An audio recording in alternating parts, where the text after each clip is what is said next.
वैशाली रोकडे माझ्या चॅनलवर तुमचं स्वागत करत आहे। कसे आहात तुम्ही? मस्त ना। तर मी आज पुस्तक संग्रहाचा व्हिडिओ दाखवते, तर माझा व्हिडिओ आज पूर्ण बघा, मध्ये स्किप करू नका। खूप छान व्हिडिओ आहे, तर बघू शकता तुम्ही माझे पुस्तकं घरातले।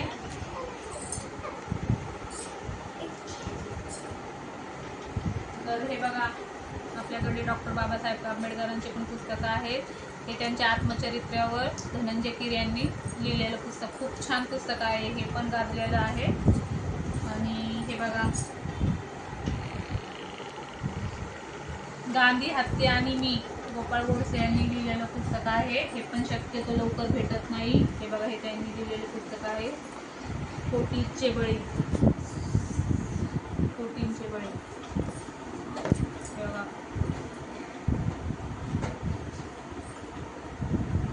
प्रबोधन, हे आपले बाळासाहेब ठाकरे यांच्या वडिलांनी लिहिलेले पुस्तक आहे।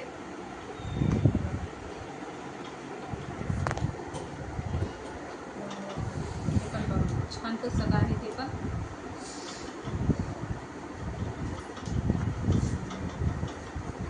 आणि हे मी वाचलेलं पुस्तक आहे, नॉट विदाउट माय डॉटर। हे पण खूप छान पुस्तक आहे आणि हे मी पूर्ण वाचलं। अतिशय सुंदर पुस्तक आहे, कारण हे मला अजूनही वाचलं ना, पूर्ण स्टोरी माझ्या डोळ्यासमोर, आपण पिक्चर कसा बघतो, पूर्ण स्टोरी माझ्या डोळ्यासमोर जशी उभी राहते। आणि बहुतेक हे पुस्तक आमच्याकडे 2 झालेत, एक माझ्या सासऱ्यांनी घेतलेलं आणि एक नवऱ्याने घेतलेलं आहे ऑनलाईन। हे बघा, त्यांना दोघांनाही माहिती नव्हतं, कारण की हे शक्यतो लवकर भेटत नाही म्हणून। आणि माझ्या सासऱ्यांना आणि नवऱ्याला दोघांनाही पुस्तकांची खूप आवड आहे। आणि समृद्धीला पण आहे थोडीशी, पण तिला मराठी जास्त व्यवस्थित जमत नाही। आणि हे बघा, नारायण धारपचे पुस्तक आहे, भयकथावर। खूप छान पुस्तक आहे। याचं पण सेम तसंच होतं की आपण वाचायला घेतलं ना, पूर्ण स्टोरी आपल्या डोळ्यासमोर पिक्चरसारखी उभी राहते। आणि अतिशय सुंदर पुस्तक आहे हे पण। हे बघा, माझ्याकडे कलेक्शन सारखेच भरपूर पुस्तकं आहेत। आम्ही ऑनलाईन कुठेही गेलो की पुस्तकांची खरेदी करतो। आणि अजून एक आहे माझ्याकडे, माझा दाखवण्यासारखं, हे बघा, कसा आणि मी, म्हणजे आपलं ताज हॉटेलवर कसा हल्ला झाला आणि त्याला फाशीची शिक्षा कशी झाली, हे त्याच्यावर आधारित पुस्तक आहे। हे बघा तुम्ही, हे पण पुस्तक आहे माझ्याकडे, छान आहे हे पण। हे पण, हे बघा, द लास्ट गॉड, हे पण वाचण्यासारखं आहे। हे पण अतिशय सुंदर पुस्तक आहे, बघू शकता। आणि हे बघा, दुसरं पुस्तक, उत्तर कोरियातील सत्य घटनावर आधारित आहे, जगण्याची धडपड। हे पण खूप सुंदर पुस्तक आहे, पण मस्त, म्हणजे मी वाचलं आहे, थोडंसं बाकी होतं। आणि बघा, आपलं शिवाजी महाराजांचे पण पुस्तक आहेत माझ्याकडे। हे बघा, शिवाजी कोण होता, हे बघा, हे पण आहे। आणि बघा, राजकीय हत्या पण बघा, हे पण खूप छान पुस्तक आहे।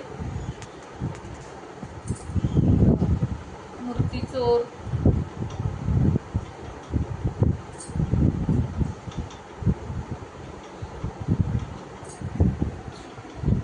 बुद्ध आणि त्यांचा धम्म, हे बघा, डॉक्टर बाबासाहेब आंबेडकरांनी लिहिलेलं पुस्तक आहे हे।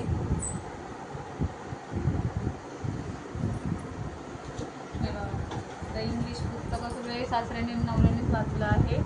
हे हिटलरचं पुस्तक आहे, हे त्याच्या आत्मचरित्रावरच लिहिलेलं पुस्तक आहे। हे पण खूप छान आहे बोलतात ते, कारण की इंग्लिशमध्ये तर मला काय वाचता येत नाही, हे बघू शकता तुम्ही। आणि हे पूर्ण पुस्तकं ते वाचतात। अजून हे एक पुस्तक बघा, बळीवंश पुस्तक, हे माझ्या आठवणीतलं पुस्तक आहे। 3 वर्षाची आठवण आहे या पुस्तकाने माझ्या।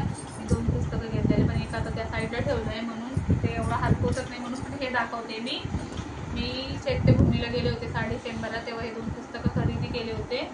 पण तिथं स्टेशनपर्यंत मी चालत गेले, आणि मध्ये मला थोडीशी बॅग वगैरे शॉपिंग करायची होती, म्हणून मी घेतलं आणि हे पुस्तकं पण त्यात ठेवलं।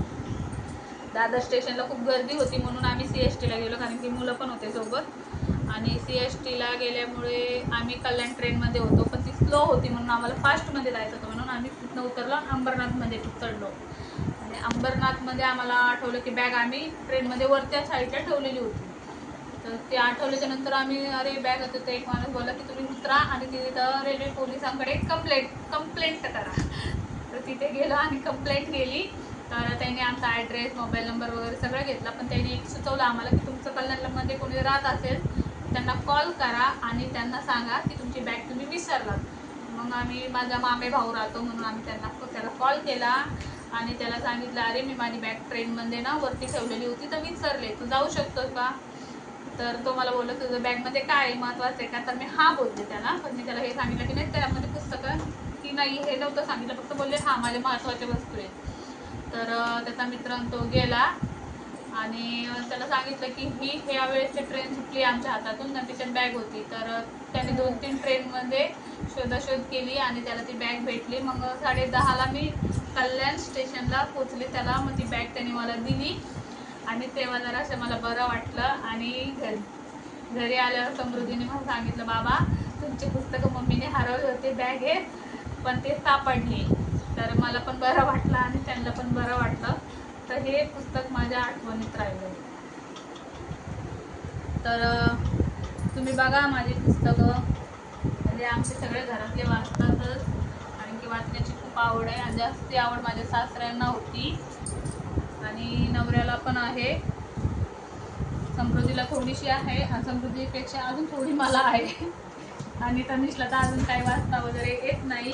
तर तुम्हाला माझा आजचा व्हिडिओ कसा वाटला नक्कीच सांगा, लाईक करा, शेअर करा आणि सबस्क्राईब करा आणि कमेंटमध्ये तुम्हाला आजचा व्हिडिओ कसा वाटला हे नक्कीच सांगा. धन्यवाद मंडळी.